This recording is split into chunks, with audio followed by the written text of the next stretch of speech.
Fala, galera dos bastidores. Hoje a gente está aqui com o Fernando. Fernando é historiador, conhece muito do futebol brasileiro e muito do futebol sul-americano e mundial. Prazer, Fernando, receber você aqui nos bastidores. Muito obrigado, Rafael. Um grande prazer estar aqui no Bastidores da Arquibancada. Hoje a gente está aqui na sede da torcida Loucos pelo Botafogo, uma das maiores torcidas aí do nosso glorioso Botafogo.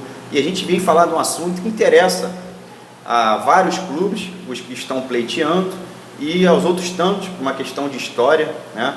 O futebol, ele não começa nos anos 2000, como a FIFA determinou recentemente, né? Ela disse aí, reconhecendo que os clubes campeões mundiais são os clubes que, a partir do ano 2000, onde ela, a FIFA, organizou os torneios. Então a gente vai contar toda essa história, tá? E dizer o seguinte: primeiro eu começo com uma pergunta: Intercontinental é mundial? E eu vou responder essa pergunta que eu fiz para vocês como uma afirmação, né? É mundial. O Intercontinental, vou ler um texto aqui que a gente fez, tá? Para ficar uma síntese. O Intercontinental está intimamente ligado à criação da Libertadores no final dos anos 60. Desde que nasceu o Intercontinental, teve caráter de mundial. A ideia de criar a Libertadores, ou seja, Copa dos Campeões da América do Sul, surgiu em 1958 da Conmebol, que tinha um presidente brasileiro, José Ramos de Freitas. Ele que idealizou o esboço do que seria considerado a Taça Libertadores da América. Em 1960, o presidente da CBD, João Avelange, que depois seria o presidente da FIFA, endossou, bancou e anunciou a criação da Copa dos Campeões da América do Sul, que depois mudaria para a Taça Libertadores da América. Ainda assim, quando nasceu, logo depois, nasceu a Copa Intercontinental, que veio da onde? Enquanto não existia Libertadores, já existia a Copa dos Campeões da Europa, hoje Liga dos Campeões. E o Real Madrid, que era o time dominante da época, havia conquistado as últimas 5 edições. Na época, o presidente do Real Madrid, Santiago Bernabéu, que foi que deu o nome aí para o estádio do Real Madrid, queria testar os poderes do Real Madrid além do continente europeu e deu a ideia de criar um torneio para o Real provar que era o melhor time do mundo na época. Nada melhor do que enfrentar uma equipe sul-americana, né? Vale lembrar que a criação do Intercontinental foi endossada tanto pela UEFA quanto pela Conmebol. O Intercontinental não foi a primeira disputa de clubes. E aí começa toda a história, né, Fernando? Exatamente. Essa disputa dos times aí pelo continente, pelo torneio mundial, não começa com essa história do Intercontinental. Ela vem diante de competições que têm o mesmo caráter de uma Copa Intercontinental. E aí a gente começa dizendo o seguinte: a Copa Rio, de 1951, foi o primeiro torneio envolvendo clubes de outros continentes. Campeão, galera, foi o Palmeiras. Muita gente fala aí que o Palmeiras não tem mundial, mas aqui a gente não quer entrar nessa questão de que está certo ou está errado. A gente quer apenas contar a história de 1951 para cá, reconhecendo todos os feitos dos clubes que conquistaram as Copas Intercontinentais, os torneios com caráter de Copa Intercontinental e os mundiais de clubes, que foi que a FIFA considera a partir de 2000, né? Então, para continuar essa história e fazer essa introdução, nos anos 70, a organização ela ficou meio falha e os clubes europeus começaram a abrir mão da disputa do torneio. Algumas edições não aconteceram e existem vários lacunas dentro dessas Copas Intercontinentais sem ter um campeão.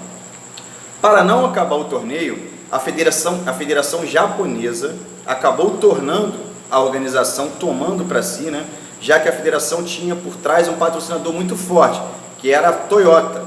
E aí, gente, mudou-se radicalmente a estrutura de organização, logística e o tamanho que começou a ser disputado em um jogo só, um jogo de ida, né? Que era monitorado pela UEFA, pela FIFA, pela Conmebol, né? Teve a chancela dessas entidades, o que não quer dizer que foi organizado por elas, né?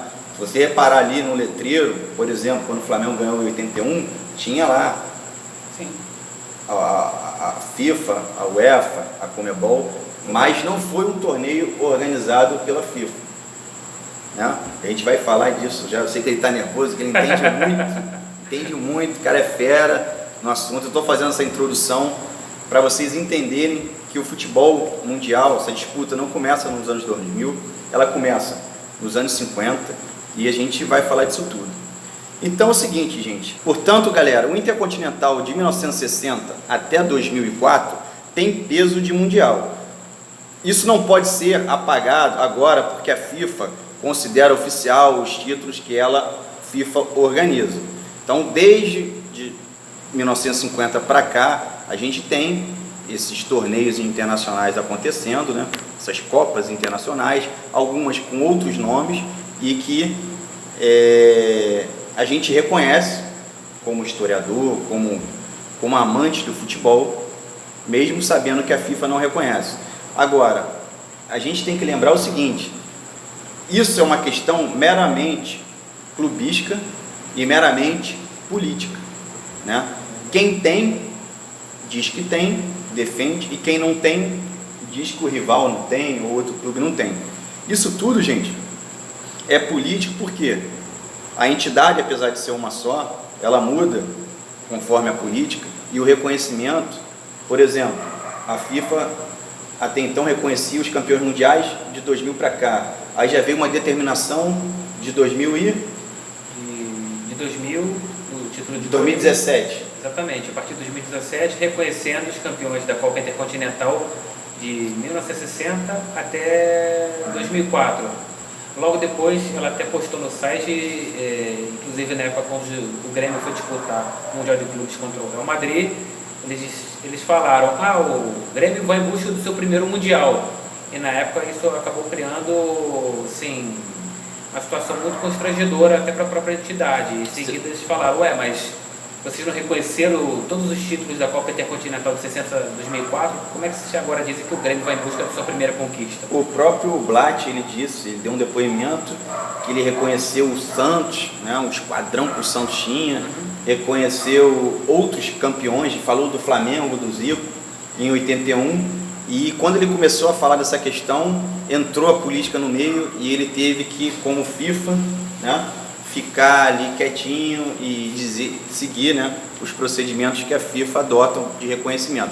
Então é o seguinte, reconhecendo ou não, a história ninguém apaga, e a gente traz para você esclarecer algumas coisas, né, falar de alguns clubes que não são citados como campeões mundiais, né, ou com força de mundial, que de repente aí essa garotada mais nova não conhece, mas que a gente deixa aí esse depoimento, né, com pessoas que estudam a história do futebol mundial e que podem deixar essa herança rica aí do futebol na internet, enfim, para as pessoas debaterem, criar aí um debate sobre tudo isso.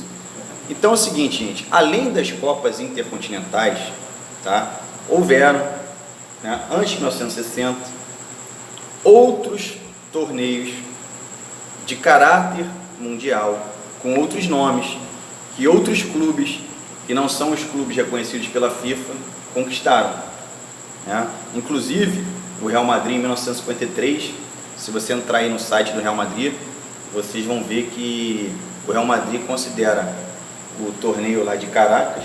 Exatamente, o Mundialito de Clubes de Caracas de 52 e 56 como o Mundial de Clubes. Lá no site do Real Madrid consta lá Mini Copa do Mundo ou Mundialito de Clubes. Então, galera, entra aí no site do Real Madrid, vocês vão ver que o Real Madrid, que foi o primeiro clube no ranking, né, do século passado, considerado o maior clube do planeta, ele considera um torneio que muitos clubes brasileiros não colocam como sendo um dos seus principais conquistas, e o Real Madrid coloca no site dele, né, esses dois títulos dos anos 50 como tratando de caráter mundial. Então fica aí o convite para você visitar o site Real Madrid. E aí a gente vai entrar aqui na questão aqui desse time aqui, Botafogo. Todo mundo sabe aí que eu sou botafoguense.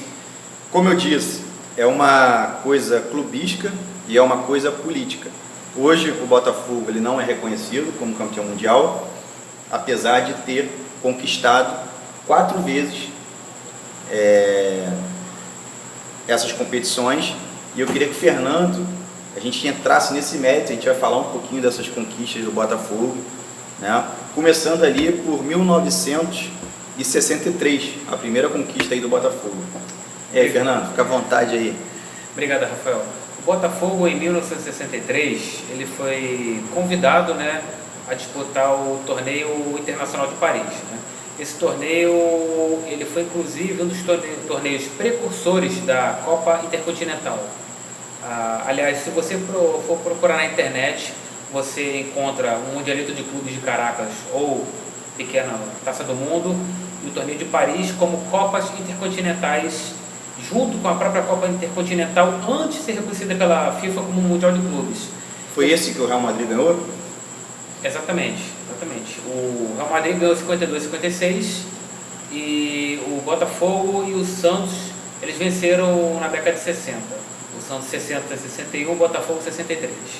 O Botafogo, ele em 63, ele foi convidado... Tinha um timaço, né, Botafogo, nos anos 60. Tinha um timaço. Junto com o Santos, eram os 2 melhores times do mundo, na minha opinião. O Botafogo, ele disputou esse torneio contra o Racing Club de Paris, que já era pentacampeão da Copa da França, já havia sido campeão francês e vencido em 58 e 59 o torneio de Paris.